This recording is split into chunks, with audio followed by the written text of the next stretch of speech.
ये है दिल्ली दर्पण।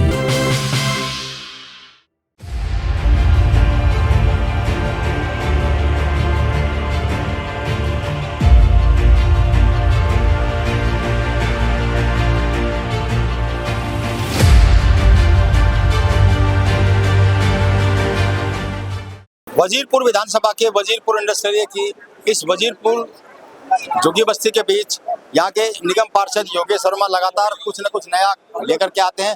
कोशिश है एक तस्वीर बदलने की, और उसी तस्वीर बदलने की कोशिश में आज यहाँ सोलर स्ट्रीट लाइट का उद्घाटन हुआ है और कुछ चूल्हे उज्ज्वला योजना के तहत भी बांटे गए। मौका चुनाव का था, तो यहाँ से लोकसभा प्रत्याशी हैं प्रवीण खंडेलवाल, वो भी वहाँ पहुँचे थे इस वक्त बातचीत करने के लिए। योगेश वर्मा जी हमारे साथ। योगेश जी, जहाँ हम खड़े हैं ये चुनौती तो हमेशा रहा है आपका, लेकिन इस सेवा से क्या कुछ तस्वीर बदलेगी कि इनका मन भी आए और मोदी जी के साथ जुड़े? देखिए, मेरा ये मानना है कि किसी भी व्यक्ति के दिल में उतरा जा सकता है यदि हम सच्ची लगन के साथ, ईमानदारी के साथ उस क्षेत्र की सेवा करें। मैं आपको बताना चाहता हूँ, जब मैं चुनाव लड़ने आया था तो उस वक्त मैं देखता था कि यहाँ घनघोर अंधेरा था, जगह जगह गंदगी के पहाड़ थे, नाले भरे हुए थे और बुरा हाल था इस क्षेत्र का। एक तरफ मेरे करोड़ों रुपए कमाने वाले जो फैक्ट्री ओनर थे, दूसरी तरफ मेरी सेवा बस्ती के लोग थे, और उन दोनों में इतना बड़ा अंतर देखकर मुझे तकलीफ होती थी। तो देखते ही मैंने कहा था कि सबसे पहले कि मैं आपके यहाँ जो लाइटें हैं जिससे मेरी महिलाएं आज त्रस्त हैं, घर में बाहर निकलते हुए डरती हैं। एक तरफ तो मेरे देश के प्रधानमंत्री मोदी जी शौचालय उपलब्ध करा रहे हैं उनको सुरक्षा प्रदान करने के लिए, और साथ साथ उनके जो है जो स्वस्थ रहे वो उसके लिए चूल्हे दे रहे हैं। तो ऐसे में मेरा भी कुछ कर्तव्य बनता है कि स्वास्थ्य के बारे में मैं यहाँ पर सफाई करवाऊँ, और मैंने यहाँ पर 13,700 मीट्रिक टन, जो आज से 2 महीने पूर्व मैंने कैलकुलेट किया था, अभी तो मैंने पिछले 2 महीने से कैलकुलेट नहीं किया, इतना मीट्रिक टन कूड़ा उठवा चुका हूँ। प्रतिदिन मैं इस क्षेत्र के अंदर आता हूँ, नाले साफ करवा रहा हूँ, और जहाँ घनघोर अंधेरा था मैंने आते ही इनसे वादा किया था कि मैं आपको वादा करता हूँ सबसे पहले हाई मास लाइटें ऑन करवाऊंगा।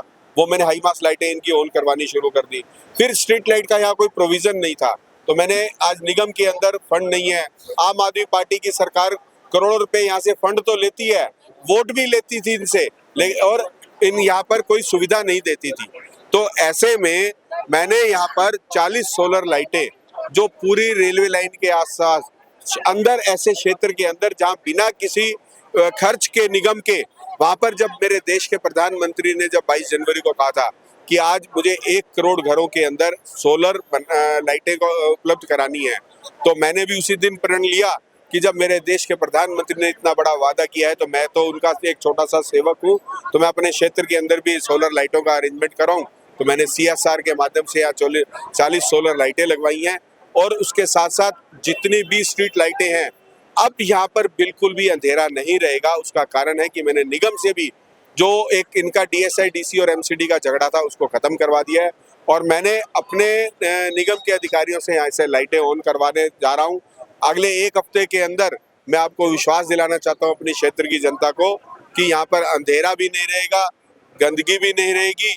और जो एक ये मानना है ना कि ये कोई कांग्रेस वाले कहते थे या आम आदमी पार्टी कहती थी कि ये सेवा बस्ती वाले वोट हमारा वोट बैंक है, अब ये वोट बैंक नहीं रहा। इन लोगों ने काम को भी पहचान लिया है, इन लोगों ने हमारे स्वभाव को भी पहचान लिया है, और मैंने इनसे एक वादा और किया है, जहां झुग्गी वही मकान। और मैं आपको आज कहना चाहता हूं कि किसी भी मेरे सेवा बस्ती के लोगों को आंच नहीं आने दूंगा, और पूरे जोर के साथ इनका एक गार्जियन भाई बन के, साथी बन के खड़ा होऊंगा। इनके ऊपर किसी प्रकार की आंच नहीं आएंगी। इनके हर सुख दुख का साथी मेरी सारी टीम खड़ी है, जो खुद निगम पार्षद बन के जितने भी साथी मेरे खड़े हैं, ये इस क्षेत्र के अंदर काम करते हैं। मेरी आंख कान नाक माँ है ये मुझे बताते हैं कि भैया आज मैं इधर गया तो सफाई नहीं थी, तो मैं कहता हूँ आप ग्रुप में डालो, और ना हो तो मुझे बताओ। अगर लाइट नहीं थी, लाइट को ठीक नहीं करता तो मुझे बताओ। तो मैंने इनको पावर को बांटा हुआ है। एक शिकायत ये भी आती थी कि बहुत जाम रहता है मेन रोड पर। आज हम यहाँ से आए, जरा से दूरी तय करने में हमें आधे से ज़्यादा घंटा का समय लग गया। नालियाँ नहीं है, अतिक्रमण है, जो एक व्यवस्थित व्यवस्था जो होनी चाहिए सड़कों पे, बिना किसी रोजी रोटी के किसी की रोजी रोटी पर हाथ ना आए, लेकिन एक आ जा सके, आराम से स्मूथ ट्रैफिक हो सके, ये तो होना चाहिए। बड़ी चुनौती है ये। ये आपने जो कहा है बिल्कुल ठीक कहा है, मैं इस बात को गलत नहीं मानता। लेकिन देखिए, जो व्यवस्था पिछले 5-6 वर्षों से बनी हुई थी यहाँ पर, और उस व्यवस्था में लोग रच डल बसे थे, तो अभी मैं धीरे धीरे उन लोगों से बात कर रहा हूँ, मैं प्यार से इन सब से बात कर रहा हूँ, और ये लोग मेरी प्यार से बातों को मान भी रहे हैं। आप देखोगे कि पहले से बहुत अधिक सुधार है यहाँ पर ट्रैफिक का भी, और धीरे धीरे मैं सभी, क्योंकि ये देखिए खाली कोई इसमें सेवा बस्ती का रोल नहीं है, क्योंकि यहाँ पर इतनी बड़ी इंडस्ट्रीज भी हैं, उनकी गाड़ियाँ भी खड़ी हैं, उनके ट्रक भी खड़े हैं, तो ऐसे में मैं कहूँ कि केवल एंक्रोचमेंट सेवा बस्ती की है, सेवा बस्ती की एंक्रोचमेंट नहीं है। यहाँ पर जो बिजनेसमैन है उन लोगों ने भी अपनी गाड़ियाँ की है, तो उनसे व्यवस्था बनवाएंगे और आने वाले दिनों के अंदर बहुत बड़ा सुधार आपको देखने को मिलेगा। लोग यहाँ पर आपके डेवलपमेंट को महसूस करेंगे, देखेंगे, फील करेंगे। देखिए, और मैं कुछ नहीं फर्क बोलता पड़ेगा कि चुनाव में। देखिए, मैं नहीं कहता, लेकिन एक वादा जरूर करता हूँ अपने इन कार्यकर्ताओं के दम पर। चैलेंज है मेरा कि इनको सबसे अधिक मतों से और हर बूथ से जिता कर लेकर जाऊंगा। यहाँ से भी बिल्कुल इस बूथ से भी जीत कर जाएंगे, ये मेरा वादा है इस क्षेत्र की जनता को, क्योंकि मैं जब निकलता हूँ उनकी आंखों के अंदर जो प्यार दिखता है, और मुझे देखते हुए, चाहे वो मुझे शिकायत भी करते हैं तो अपनापन करके करते हैं, और मैं उस शिकायत को उनका प्यार समझकर, फूल समझकर जब लेता हूँ और वो काम करवाता हूँ, तो मुझे लगता है कि ये मेरी क्षेत्र की जनता पूरे सबसे अधिक मतों से इस हर बूथ को जीत के जाएंगे। चलिए, लोकसभा चुनाव परिणाम बता देंगे, लेकिन दावा बड़ा रोचक है, चुनौतीपूर्ण भी है। जिस इलाके के वोट बैंक पाना बीजेपी के लिए हमेशा एक सपना रहा है, और वहां से ये सबसे ज्यादा मतों से जिताने की बात कर रहे हैं, दावा कर रहे हैं, तो इसके पीछे ये अपने काम की वजह बता रहे हैं। असर क्या होता है इसका इंतजार रहेगा। राजेंद्र स्वामी, दिल्ली दर्पण टीवी। लेटेस्ट खबरों के लिए सब्सक्राइब करें हमारा यूट्यूब चैनल या फिर लॉग ऑन करें www.delhidarpantv.com। खबरों की कवरेज और विज्ञापनों के लिए संपर्क करें।